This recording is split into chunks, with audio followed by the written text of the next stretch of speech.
Welcome to The Bold Book of the Day with Dr. Denise Nicholson, a show that is a central hub and safe space for authors to share their stories. The Bold Book with Dr. Denise begins now. Hey, welcome to The Bold Book of the Day, where we dive into stories that shape history and challenge perspectives. This podcast is for anyone looking for inspiration. And today I am so honored to speak with Mr. David Brown. Welcome. He's the author of Hard Rain. Thank you for inviting me. It's lovely to be with you. Oh my goodness, I am excited to have you. You are an author that I've been wanting to have because you have this beautiful book that you've written. It's called Hard Rain, and it's based on real experiences. So please tell us, what inspired you to tell this story now? Well, basically what happened was my late wife, Carol, was seriously ill. In fact, she was dying, and she started to amuse herself because we had to spend a lot of time at home by writing short stories about a friend's dog. And to keep myself occupied, I decided that it was time I told some stories a bit about my 40 years in the army. And that's what really started me off with the writing. And my first book that I wrote, I was a little naive, I think, when I wrote it, but it got me started. And then I wrote Hard Rain, which was the one I really wanted to write about my time in Northern Ireland during the terrorist war there. Okay, so how much of Bomber Brown is truly you? Well, I get asked this a lot, but there's quite a lot of me in Bomber Brown, but there's also at least two other people in him. He's a complicated character in some ways. He's very much like me in the fact that he's stubborn, never wants to give up, but he also has that voice in the back of his head, either telling him off, encouraging him to go on, or telling him what a fool he is, which I think most of us soldiers in the situations that we ended up in have something like that. It's a bit of a Jiminy Cricket that Pinocchio had as his conscience.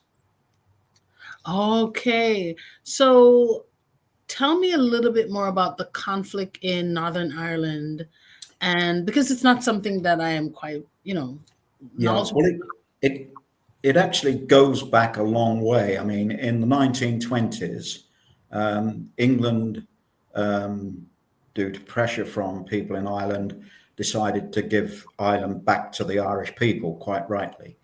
But because there was a lot of division in Ireland at the time, they said that it would be a referendum, but by counties. And all the counties except for 6 counties in the north, which were chiefly Protestant, they voted to stay as part of Great Britain or the United Kingdom. So that's how we ended up with a Northern Ireland and then Southern Ireland, or ERA, as a lot of people call it. As a result of that, during those 1920s and in the 30s, the terrorist group, the Irish Republican Army, fought a horrible war with their own people in Southern Ireland to try and force them to take over Northern Ireland. That didn't work. And then later in life, during the Second World War, the IRA sided with Nazi Germany and started a bombing campaign in England, which fortunately didn't succeed. And then in the 50s and early 60s, they started a terrorist war from crossing the southern border into the north of Ireland and killing policemen, officials, and anybody who didn't agree with them. But that was fairly small scale. Then really where Hard Rain is involved is in 1969. The two communities, the Catholic community and the Protestant communities, began to clash with each other for various grievances. And the police lost control with the civil unrest, terrible riots and people getting killed. So the government sent the army in, and for 6 weeks, we stood between the two communities, and both sides welcomed us. I remember standing there between the two communities, and one side bringing me out cups of tea, and the other side bringing me out sandwiches. And for 6 weeks, there was a sort of a peace, which the politicians perhaps could have used the time better and listened to everybody's grievances and come to some sort of reconciliation. But that failed.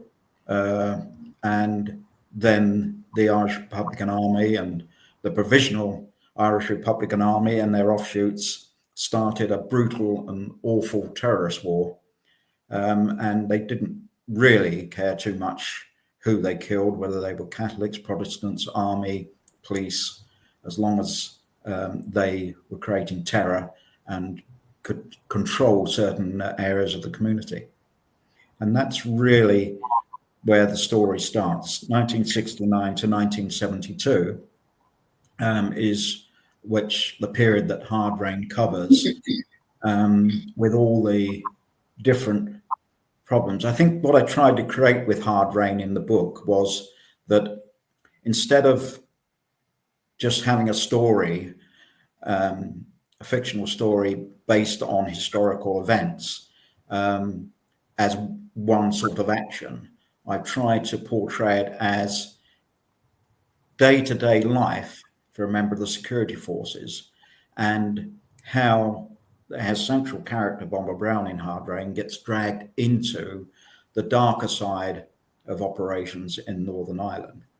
Because what people forget is that the security forces were bound by the rules of law, but the terrorists weren't. And if people that don't have the rules of law and no moral standard of any sort for normal human beings, then you sometimes have to take the gloves off and get down and fight dirty as well. So that's basically a little bit about how the Troubles arose. So what was the most challenging part of writing about this conflict, and how did you balance the fact with the fiction? Well, that was not as tough as I thought it was going to be, because I'd lived through those 2 years or 2.5 years there, which of course I extended on until 1976 for me. I found the day-to-day things flowed quite easily, but I had to put the fiction in, because if I'd have just written it as a day-to-day factual thing, I think people would have got bored by about page 5 and put the book down. So the fiction is very much from my experiences, from stories I heard and were told to me, and obviously my imagination as a writer. So I was trying a 3-way balance, if you like, with the central character in the middle, and then the facts on one side and fiction on the other side, and trying just to get them to balance out. And I think I have done that without glossing over or destroying what was actually true and what was not true. Many people outside of the UK may not fully understand that war, the Northern Ireland conflict. What misconceptions about this period do you hope your book helps to clear up? Well, I think history will perhaps show or put it down as a war between two communities, Catholic and Protestants. I don't believe that. Never did at the beginning, don't now. I believe it was a war between good and evil. And I met many good people on the Catholic community, many good people on the Protestant community, and I met bad people on both sides as well, but they were in the minority.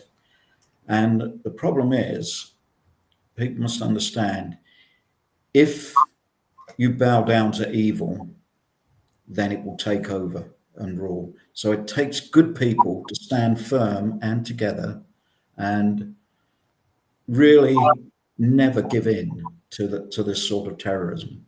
And of course, this sort of terrorism these days is not necessarily just from a gun.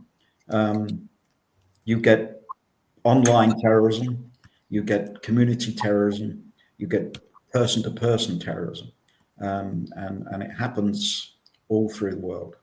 But good people can stop it if they stand together. You know, even now in this time, you mentioned that, the war was about good and evil, and that you met some, there were good people on both sides. But the most important thing is that one doesn't allow evil to take over. But sometimes it is difficult to ascertain who's really the evil person and or Yeah. who's really evil and who's really good. Yeah. Do you find that? Yes, exactly. Some people uh, get dragged into what I would say the evil side, but they're not really in it in their hearts. And if you like, they're shadow boxing, Hmm. trying to stay safe because this is the sort of thing that happened. If you were, let's say, living in a Catholic community, um, and you didn't want your kids to go out in the street and throw petrol bombs at policemen or soldiers, or you didn't want to give money to support the IRA, Hmm. what would happen is masked men would turn up at your house, and Mm.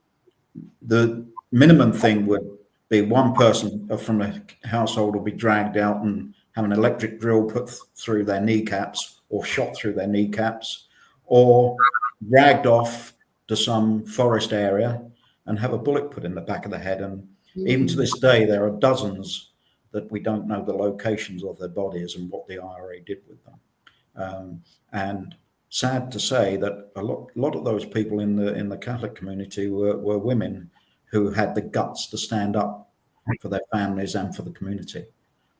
That happened a lot. Do you think that the media helped to promote a certain perception and then highlighted their beliefs more for us or for the community to believe one way against, to believe one part was more good than the other? Yes, I think the media, it was amazing. I'd be out on the streets. I remember one incident and where a man came running up to us and said, "They're putting a bomb in my petrol station." We raced to it and we got there just as the bomb went off. Um, and I got some glass in my face. My face was bleeding, nothing serious, just some little glass splinters. And within less than 30 seconds, there must have been 20 media groups, most of them from somewhere in Europe. There was Germans, Dutch, French, with their cameras. So they'd been tipped off. They'd been tipped off about it. Mm. And they were there and they were trying to film me with blood on my face and the burning petrol station and things like that. And that gave a very distorted picture to people around the world Mhm. of what actually was happening. And I think sometimes, uh, while I like the freedom of the press, I think sometimes they don't portray things as they really are, because you can show a picture and say something, and everybody will associate what you said with that picture, as opposed to saying Yes. exactly what happened and this is how it panned out. And that's people have to be careful, I think. And there was some very good reporting, but there was also some very bad reporting. It's so important, even today, for us to find more research or more do your own research so that you can find information on your own. Because if you try to rely on the media, like I've seen over the years, Malcolm X said this very famous quote: the media is the most powerful entity on earth. and they have the power to make the innocent look guilty Yeah. and the guilty look innocent. Yeah. And that's power, because they control the minds of the masses. Mm. And I've seen that over and over and over again. What the media portray as, the evil party could very well be, after you've done your own investigation, the party that needs your support and your help. Mm. Mm. Yeah, and I think that's very true, and I think the danger is you've got perhaps one powerful individual that controls a massive news network, and Yes. he dictates the direction that it's going to go, and Yes. that that And that's nobody understands that underlining person is mm, there.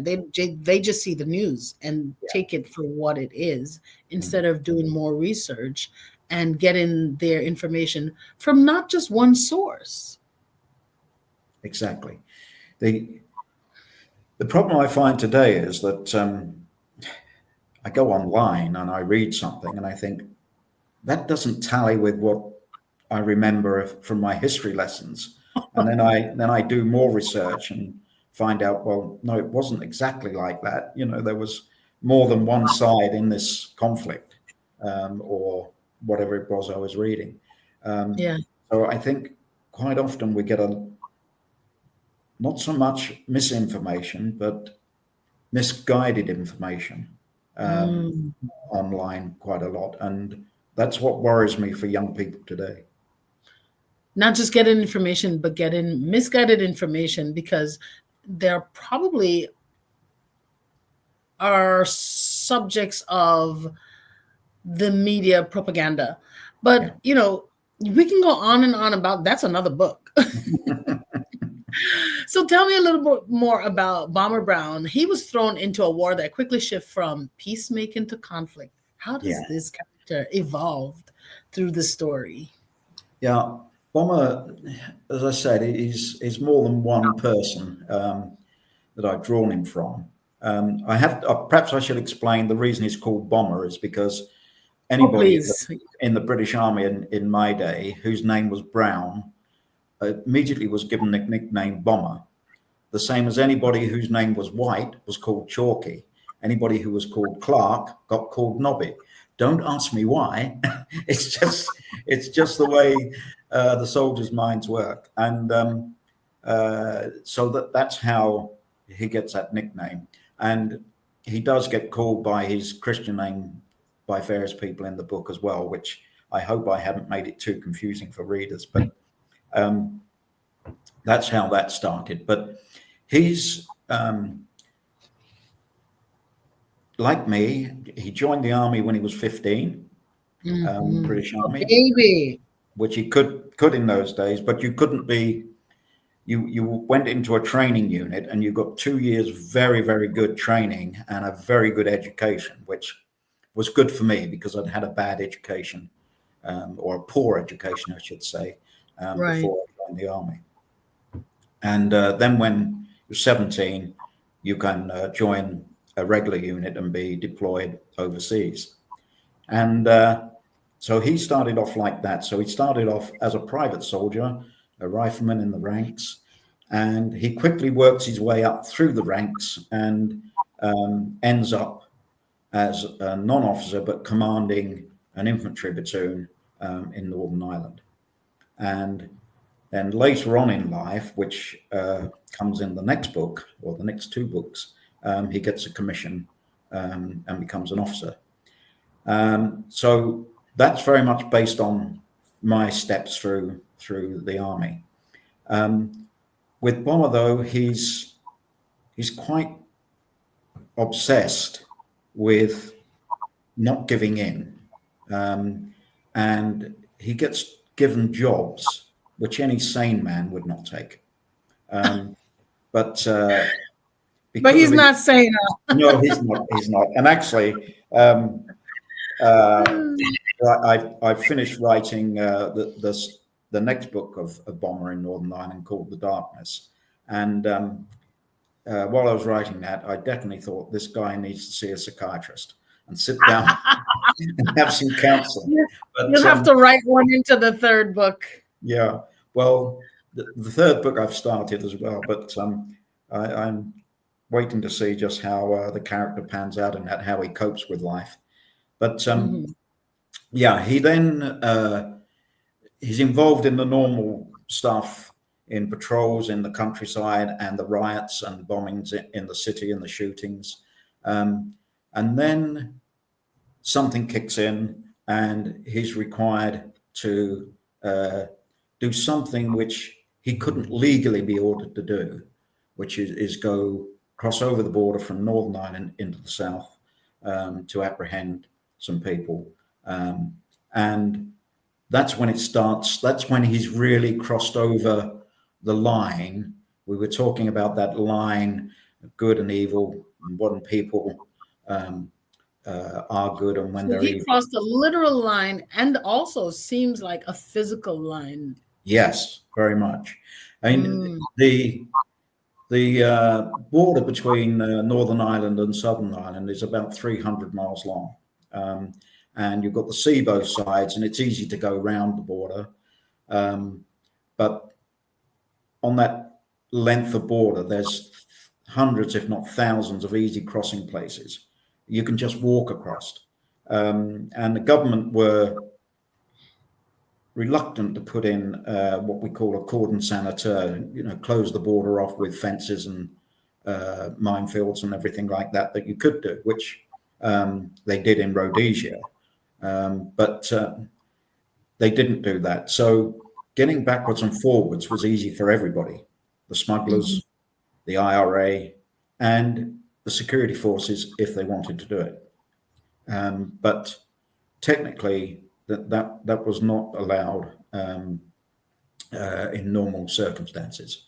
But then Bomber crosses this line, the physical one and the non-physical one, and that's when he really starts to wonder about what his role is in the army and what he's actually doing there. But the trouble is, as soon as someone dangled a carrot in front of him, he just couldn't resist taking a bite and had to go and do it. So that's very much the character. He gets involved with various things, including a kidnapping that he has to deal with, and quite a lot of things that perhaps one man wouldn't have done in that 2.5 years, but certainly the three characters that I draw him from certainly could do, or did, or maybe not. It sounds like a well-packed drama. Yeah, one of the reviews I got from someone said it was action-filled from start to finish. I got the book at 4:00 in the afternoon, and I didn't put it down till 3:30 in the morning when I finished it. So that's a huge compliment. Yeah, it was, but I just wondered whether what damage I'm doing to people's health. If it's got to go to work that morning. What do you hope readers take away from this book, Hard Rain, about the psychological and emotional toll of war on soldiers? I think they might take away that soldiers are it's not just post-traumatic stress. It's the stress while they are doing their job, and the emotions that they're going through all the time. And I know there's thousands and thousands of veterans in the US and the same in England, but they all cope with the stress in different ways. So, but I hope the book does show some ways that soldiers can cope with it. Our central character, Bomber, he has his rock climbing and mountaineering, which is exactly what I had as well. So when you're on a big mountain or climbing a big rock face, you can't think of anything else. Nothing else goes on in your head but the next move. So that does help to get rid of the thoughts that post-traumatic stress sometimes leaves you with. What was the hardest scene for you to write? The hardest thing, I don't really know. You have to remember, I'm a pretty novice writer. Really. I've only been writing 6 or 7 years now, and I'm still coming to terms with how I write and what I write. Yeah. One of the problems I have when I start writing, it flows, and I just write everything down. There's no full stops, anything. And I'm very lucky. I have Linda, who sits down and goes through everything and starts telling me where the full stops go. And You're an in-house editor. yeah, she is my proofreader and editor, that helps me a great deal because I don't have to stop and think about my grammar or anything else. I can just get the Right. story down. Oh, yes. And it's interesting, the original forms of writing, going back in thousands of years, there was no such thing as punctuations. So I'm just going back to that time. Yes, just free flowing. Yeah, exactly. Hard Rain offers the soldier's perspective on, a deep political conflict. What conversations do you hope that this book will spark among readers, not just in your community, but on the global level? Well, I always say I hope that people will understand from the book the futility of war of any sort, whether it's a terrorist war, an urban war, something like Gaza, something like Ukraine. There's a total futility in it, and it's driven by a few fanatics.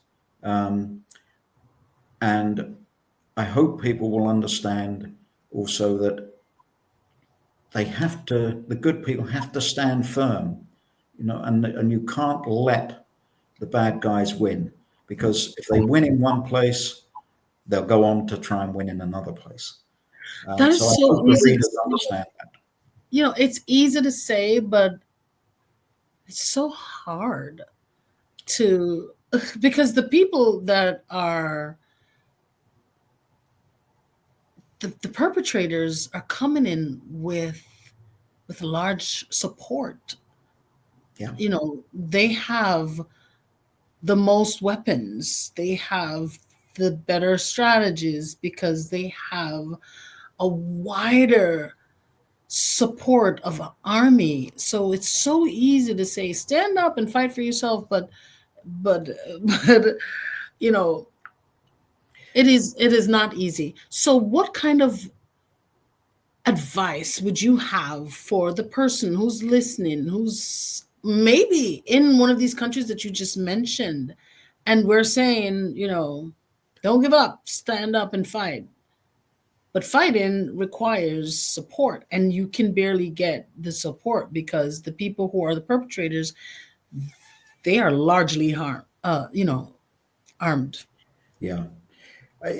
I understand completely, and Ukraine is a prime example where, because Ukraine's not a member of NATO, we haven't been able to support it with people, but we have supported it with arms, ammunition, supplies, logistical needs.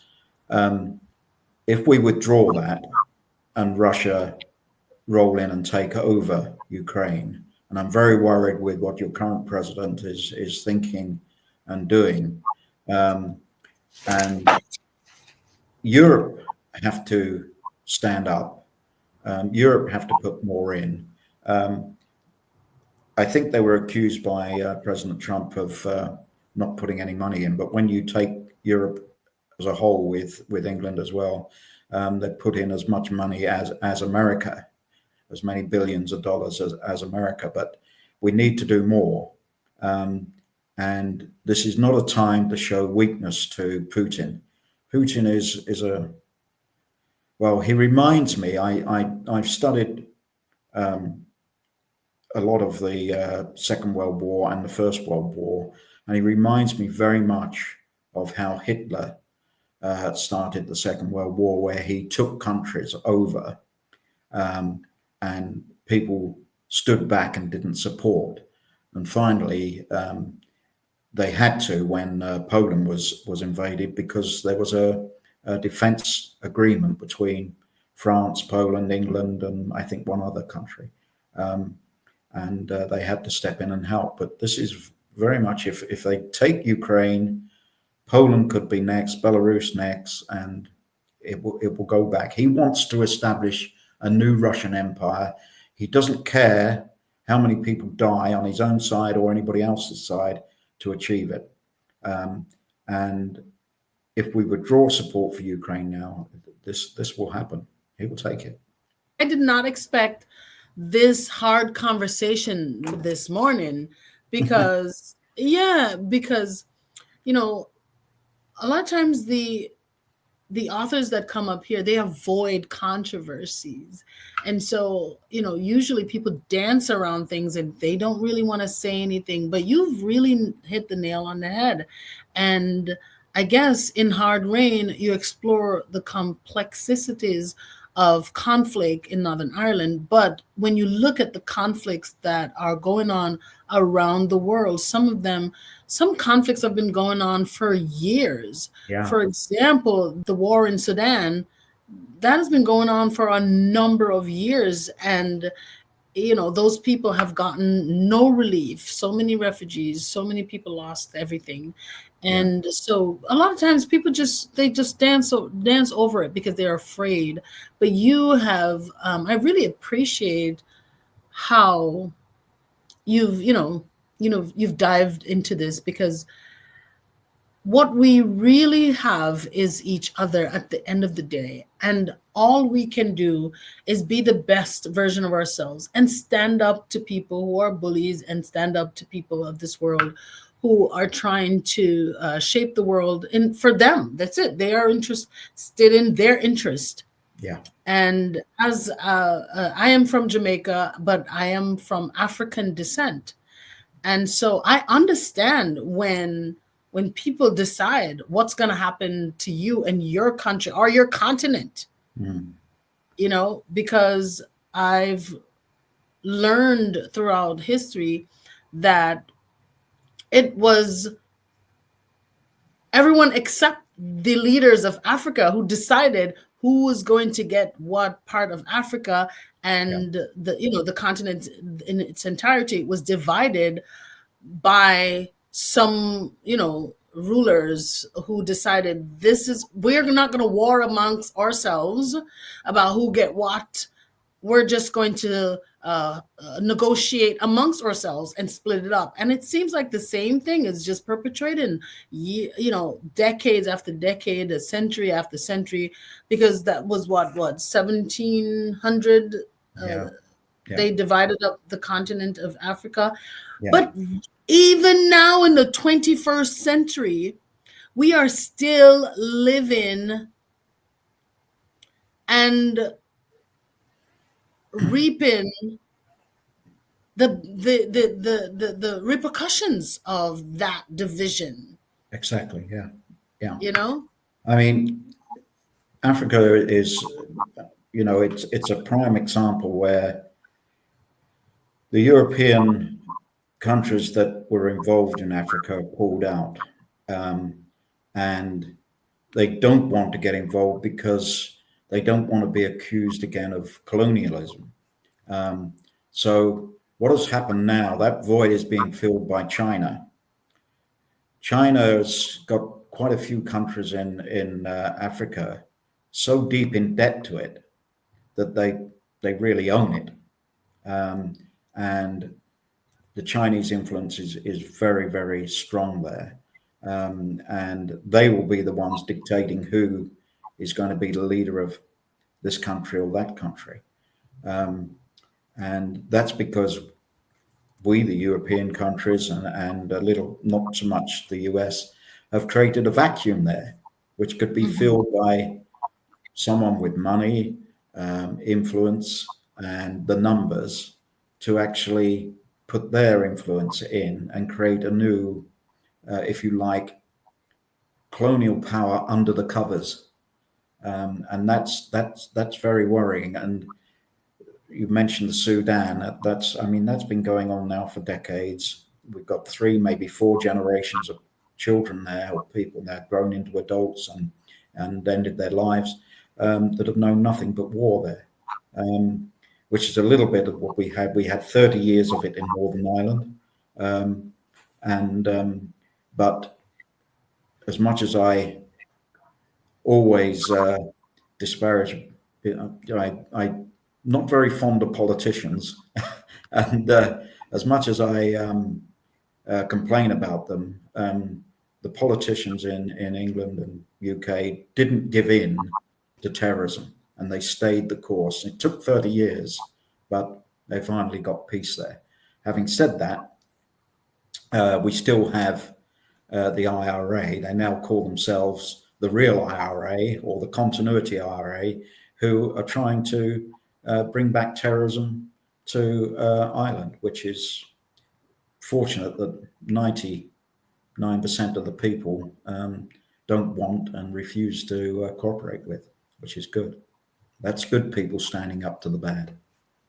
Yeah, I mean it is complex, but I must say that it is important, like you said, for good to stand up over evil, and for the people that belong to these borders, the place within these borders, stand up for themselves. And I'm from the African, diaspora, and I strongly believe that historically, yes, the people who are interested or who had more power and wanted to lead Africa, they have done a great deal of damage. And so I believe now that, the leaders of Africa should come from within, and the leaders from, let's say, Poland should come from within. I believe the people from the place should lead the people from within. Yeah. That's Exactly. And it should be the people who decide who's going to lead. Exactly. Not The not people. not Yes. somebody with loads of money invested in the country. Yes. It's got to be the people that decide, and not the few people with most of the guns. It's got Yes. to be the people. That Well, is the only way forward. absolutely. What an interesting conversation. What an interesting turn. But I really appreciate your openness and, coming up here and talking about your beautiful contribution to the literary world. What I do understand is that you sound like a fair man, and you've given this character, even though he had, some rough edges, he sounded like he was a good guy underneath it all. Well, I hope he is, and I hope he continues to be that way. He's not a James Bond. He's not some 6'6" He-Man. He's just a regular soldier doing what he's been trained to do, and hopefully he continues to do it well in my books. Well, your book has sparked a really interesting conversation here, and I do hope that readers continue to talk about these things. Hard Rain offers soldiers, or a soldier's perspective on political conflicts. And so I do hope that this book continues to spark conversations that do the same. Thank you. I hope so too. Yes. So thank you. How can we get your book? Well, how do we get anything in this world today? It's Amazon. Amazon. If failing that, you can contact the publishers Austin Macaulay direct and just ask for Hard Rain by David Brown, and they will be able to tell you where you can get a copy locally if you can't get it on Amazon. But Amazon certainly have it, and the next book as well is coming up on there too. Beautiful. So there are three questions that I love to ask my guests before they go. And I'm so grateful for you to come here and to be a part of this program. So I can't let you go without asking you these questions. Number one, what's a bold promise that you'd like to share with the audience? Oh, gosh. A bold promise is that I've always, and I will continue through the rest of my life, as long as I can breathe, to stand up against evil. And I promise to do that for the rest of my life in any way that I can, even though I'm not a serving soldier anymore. Thank you. That really is a very big statement and a bold statement. What's a bold so that was a bold promise. What's a bold statement that you'd like to make to the audience that will cause a paradigm shift? Well, I don't know. You've got to remember I'm a simple soldier. Using big words like that is very difficult for me. um, I think I don't know. I think the statement with an example is that I will continue to write books on a central character um, because I want people to associate with him, even though they may not be in the military, and understand what people who have served their country in the military and being in different situations. And it doesn't mean that's not just people who are shooting the guns. Got to remember there's people like the medics and the nurses who deal with all the aftermath of that, and that can be horrific. So I think I would like people to associate and think of those people as well as the people with the guns. Thank you. That's a really, that could cause a paradigm shift. That could definitely cause a paradigm shift because it will cause an action to be changed. And so Mm. that's how we shift paradigms. So yeah, thank you very much for that. Now I have another question. What is a bold move that you'd like to make in the future? Ooh, bold move I'd like to make in the future. Well, yeah, I haven't got that much time left for the future, so um, I think bold move for the future would be to write a final book on my central character that will elevate him to a level where people look at him when they see any other soldier um, in the United States or any of the NATO countries, and they will actually associate everything good with that person.